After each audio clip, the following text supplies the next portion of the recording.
I'm Leslie Chapman-Henderson, President and CEO of Flash, the nonprofit Federal Alliance for Safe Homes, and I will be your host today for our podcast, Strong Homes, Safe Families, where we help you prepare for disasters of all kinds. During our show, we're going to share tips, information, and interviews so you can protect your family and your home before Mother Nature heads your way. All right, well, we want to start by getting to know our two guests today. And I'm going to start with Dr. PatayaScott. Pataya, you want to tell us a little bit about your background and your role at FEMA? Sure. Hi, everyone. And thank you for having me, Leslie. My name is PatayaScott. I am a civil engineer in the Earthquake and Wind Programs branch at FEMA headquarters. My background is mostly in wind engineering. I'm also doing a little bit of seismic now. I got my PhD a couple years ago from Texas Tech in wind engineering. My interest in all of this kind of started back in 1999 with the May 3rd tornado that hit the Oklahoma City area because I grew up in Oklahoma. So I saw the destruction and everything on the news. I saw Leslie, remember Dr. Kiesling? He was on the news talking about all the research at Texas Tech, so that's why I went there. And it made me get interested in what could I do to help protect my family in the future, and just kind of became a life goal that I've started to fulfill a little bit, which is great. That's fantastic and amazing because today is May 3rd. Oh my gosh, it is. It's Yeah, you're right. 24 years. And I mean, this is a recording that'll be played, but just for those listening, we are here on the 24th anniversary of that event that inspired your wonderful career, Pacha. So thank you for sharing that. That's really cool. So we also have with us Joe Chappell. Joe, you want to tell us a little bit about your background and how we all come together to work on codes and safety? Absolutely, Leslie, and thank you for having me. Uh, my background is been with FEMA for about 2.5 years now. Time has flown by. Before that, I was a local emergency manager up in southern Maine, and before that, history and law enforcement in the Air Force. So, nothing really planned to get into FEMA and emergency management, but caught the emergency management bug and almost walked into the wrong door, and FEMA has kept me for 2.5 years. Uh, I am not an architect nor an engineer, so I've worked with a lot of very smart, very great people. But as you've heard before, and a lot of folks do, I work in the operations space, but I handle communications and outreach for the building science branch within FEMA. So that's perfect. And we have a wonderful kind of combo pack here because that's what it's all about, right? You get the research, the science, and the engineering, but we have to have a bridge to bring it out to the public. And that's where you come in, Joe, and all of us working together to make sure that we're crafting messages and information that people can understand and use, because it's a pretty technical topic.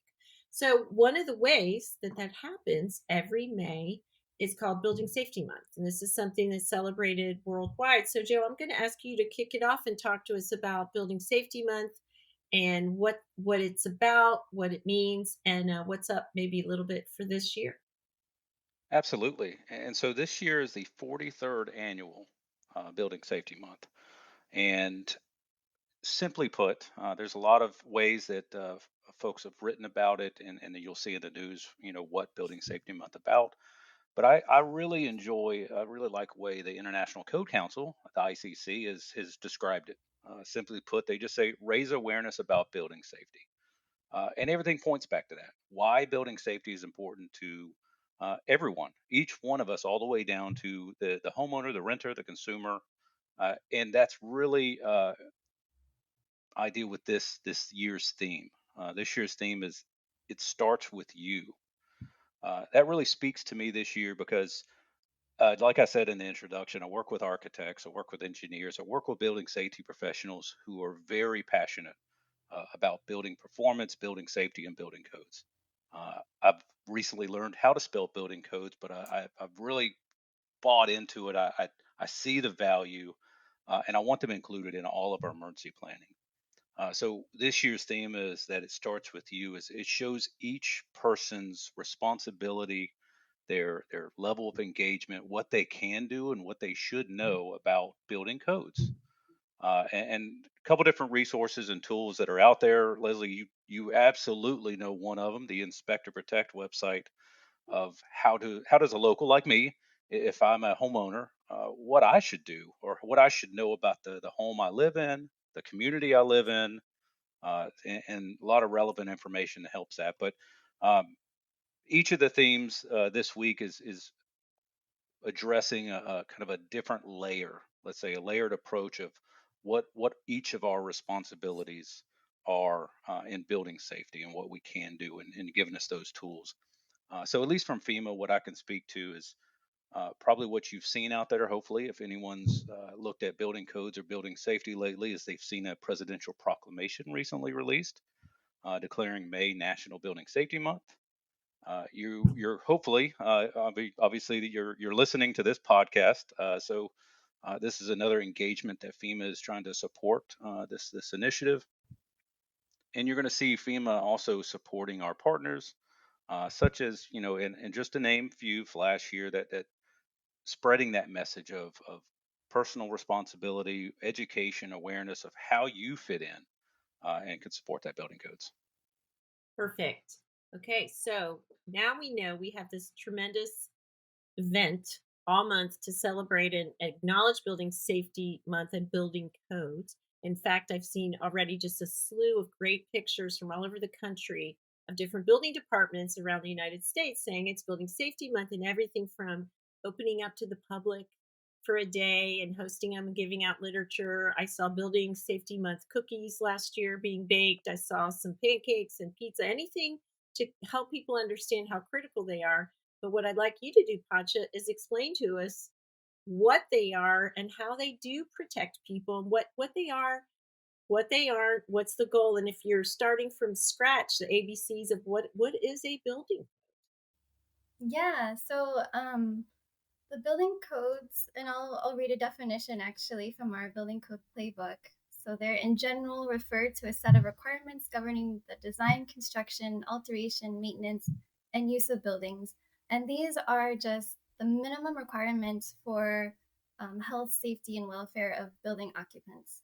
And they are hazard resistant for design level hazards, and a design level based on people much smarter than me deciding on what is a building likely to experience in a building's lifetime and designing to prevent anything from happening that would affect the health, safety, and welfare of the occupants during a design level event.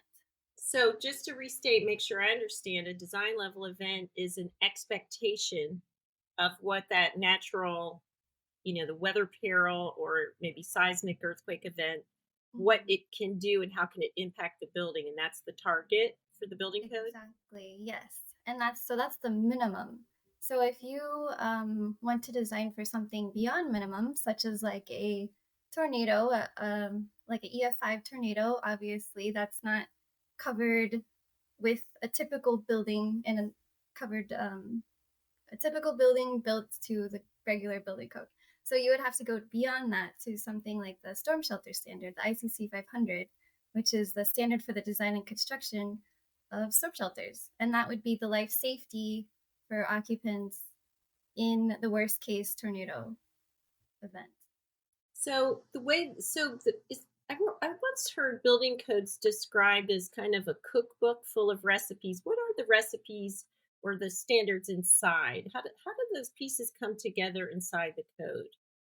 Yeah, so the building code, we have like the IRC, the residential code or international residential code, the IBC, the international building code, and then there's also the IEBC, the international existing building code. And there are others for like plumbing and Green, plumbing, yeah, mechanical, right? Swimming pools, right. So there's a everything. bunch of codes and they all kind of refer back to standards in a way. So like ASCE 7 is and I'm forgetting the title, but it has all the loads.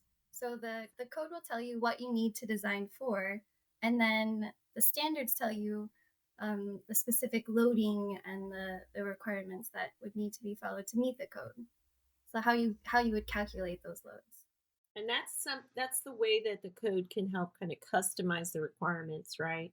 Depending on Mhm. where you live. One of the things that we get a lot of questions about, how do you know what I need where I live? Are maps a big part of what the code indicates, and how do the maps figure? So you have seismic maps or wind Mhm. maps, is that right? Yes, seismic maps and wind maps.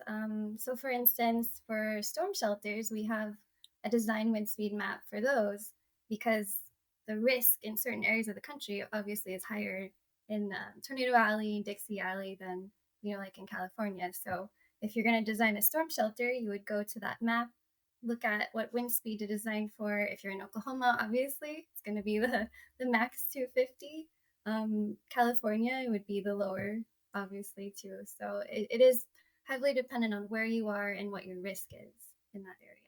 And that's important because you don't want to build for, you know, freeze in South Florida Yeah, or, flooding if you're not in a place, although flooding is pretty prolific everywhere, I guess. So maybe that's not true. the best example. Okay, so we talked about why this month is so important, how Building Safety Month highlights codes and what codes are and what they bring to the table. So let's look at the different stakeholders that are involved in advancing building codes. In particular, you guys are part of the Federal Emergency Management Agency. And then you mentioned, Joe, the International Code Council, where you have the building code officials. So, where does emergency management, with the advancement and support for building codes, but where does the profession itself and FEMA's leadership on building codes, how does that come together? And I know Patia can go really into depth with this because she's participated on several occasions in the code development process. But I do want to take the opportunity to talk about, and you mentioned maps before, but we're going to go switch it to MATS, the mitigation assessment teams, through the Building Science Disaster Support Program. So after a large storm, tornado, hurricane, earthquake, any event like that where we've got some substantial damage, home damage, buildings are damaged, we FEMA and the building science will send out a team, kind of a very diverse team of diverse backgrounds of experts that will study the site of the damage and really use, and this is outside of my lane. However, I know that they're going to create reports, survey. They're going to talk to folks on the ground. They're going to pull photos up and look at really the site of seeing how buildings performed under in the incident, but also what level were they built to, and kind of create those comparisons of, all right, well, here's the code the building was built to, here's any work that was done on it, here's the status at the point of the incident, and then create recommendations and observations that could inform future code development cycles. So that's one way, and I want to kick it over to Patia to expand on that and provide a lot more clarity and expertise. Yeah, so just like what Joe said, the MAT teams, I've been on them before. We go out as soon as we can after a disaster, after people have been found, and we don't want to get in the way of rescue efforts, obviously, but we'll try to get out within a week, do a pre MAT, kind of get like a high level of what's going on, what we can learn from it, and then later on send out full teams, full MAT teams, and we look at connections, roofing materials, like anything we can see where we can see what failed and what didn't fail, because we want to see what's working in the codes now, and then maybe what we can propose as changes to future code editions to help prevent the same type of damages in the future.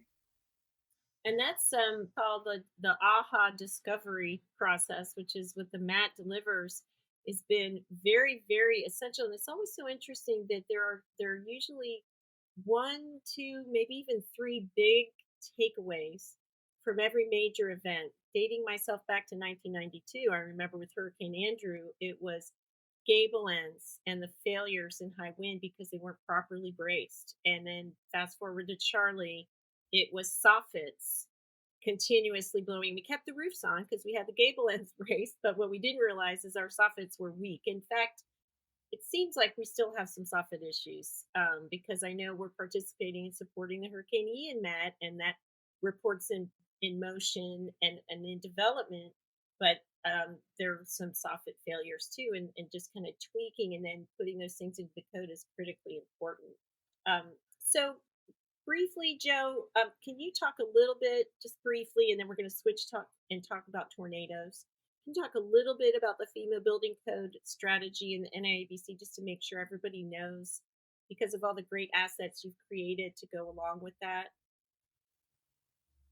Yeah, and if you'll allow me real quick too, I want to add there's some importance here that I noticed, and I learned this coming to FEMA from a local emergency management agency, and this is that collaboration part of it.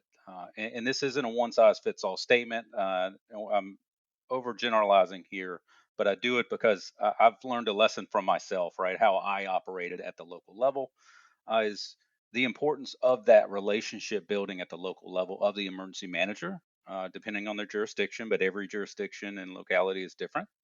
But that relationship building between building safety professionals, the building inspectors, and the architects at the local level, and the emergency management professionals. There are a lot of emergency management professionals, emergency managers out there that are one of their number one jobs is communication and relationship building. It's always exchanging that business card before something happens.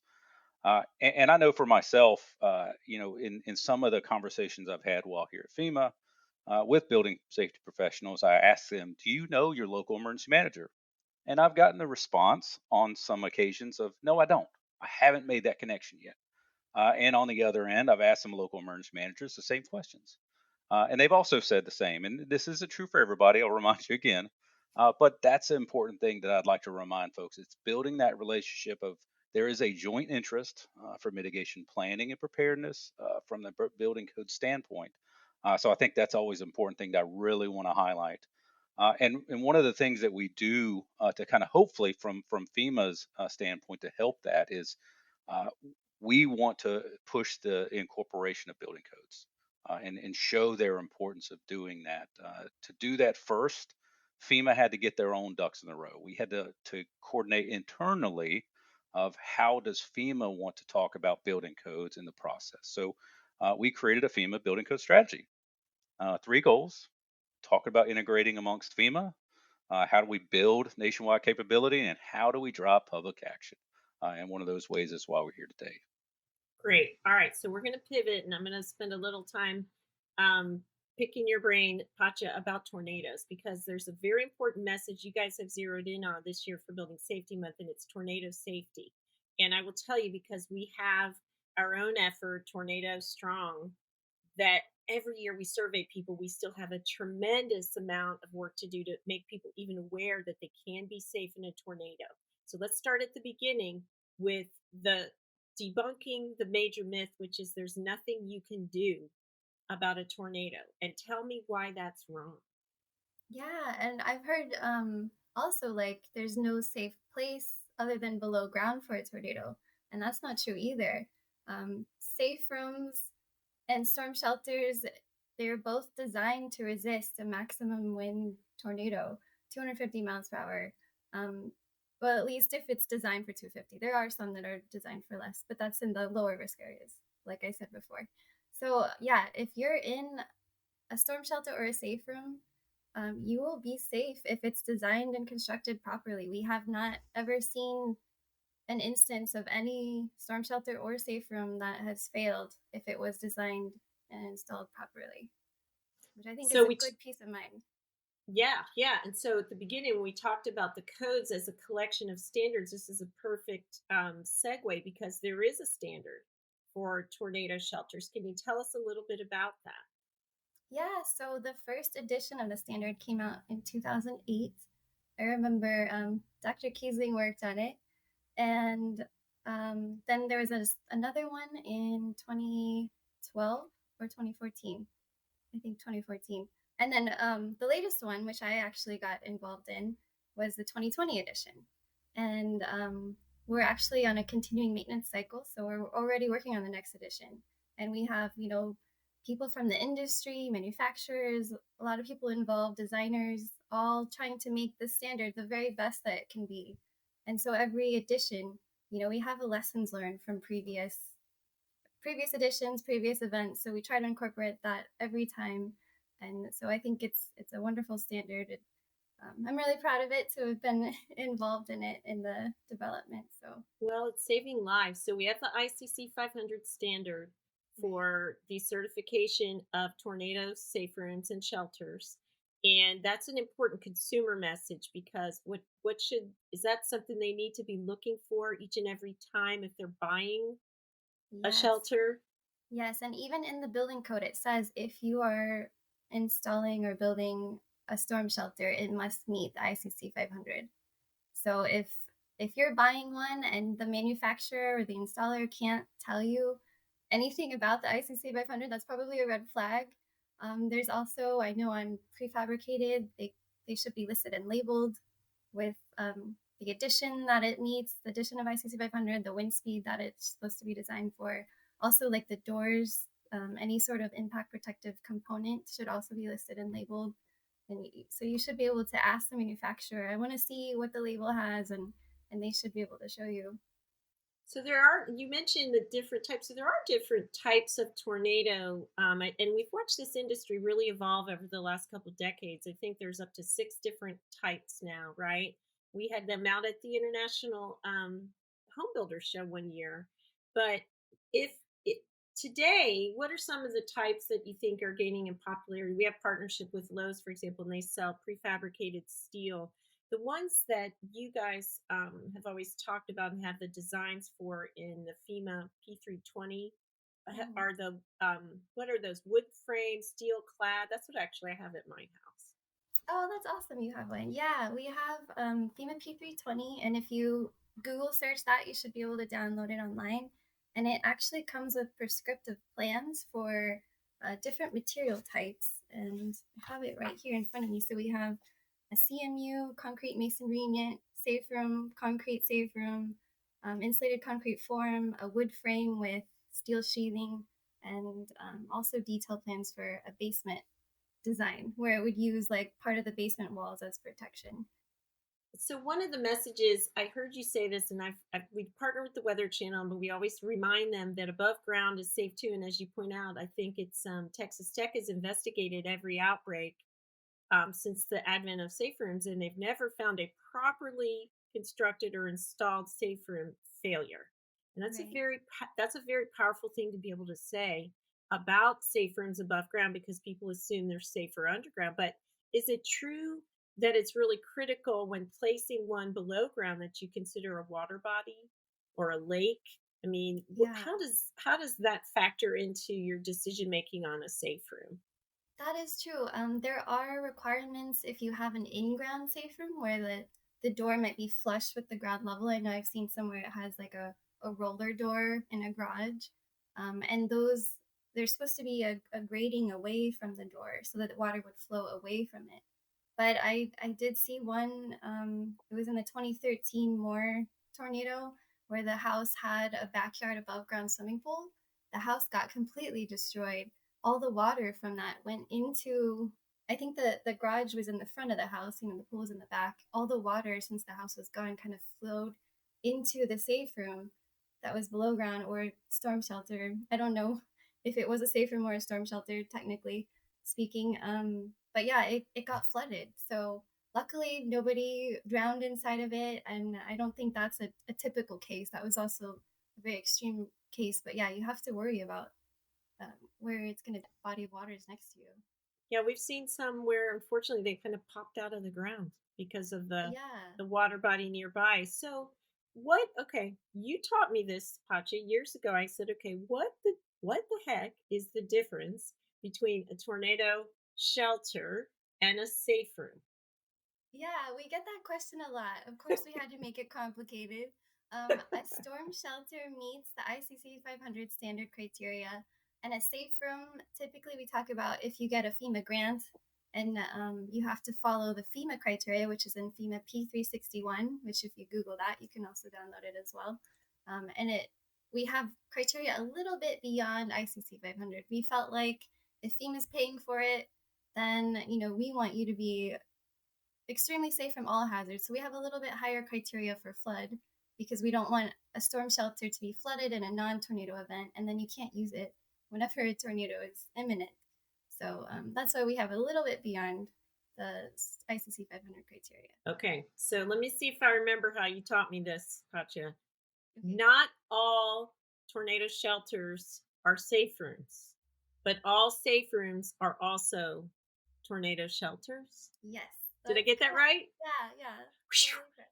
pulled that one out. Okay. All right. So we're coming towards the end, and I want to ask my favorite question, Joe. I'm going to have you go first.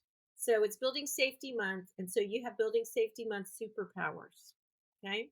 So by the end of this month, because you have superpowers, you're going to be able to create change in a world for the priorities that we've talked about. So taking your magic powers and your magic wand, and we're looking at the calendar by the end of this month, what are the things that you're going to make sure happen all across the United States? Well, there's a lot there. I mean, if I have a magic wand, I mean, there's things that I'm sure that I'll do with housing above and beyond, just making them safe and livable. I think that's at a minimum, right? Is making uh, providing or ensuring that is safe housing, uh, for everyone.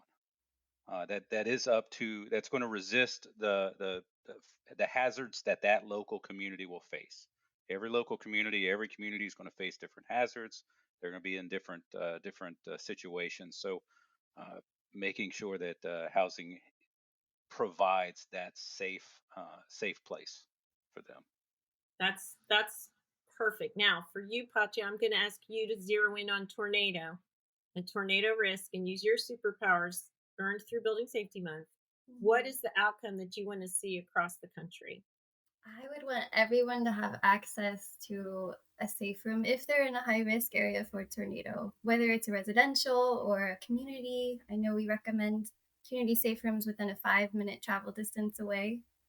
Sometimes that's hard to do, like in a rural area where people live pretty far away. So residential would be good for them, but communities have a safe room. Just anyone. I remember growing up and not knowing if a tornado was going to hit our house, and we didn't have a safe room, so we went under the closet, under the stairs all the time, and it's really scary as a kid. So I would just hope that everyone would have access to that.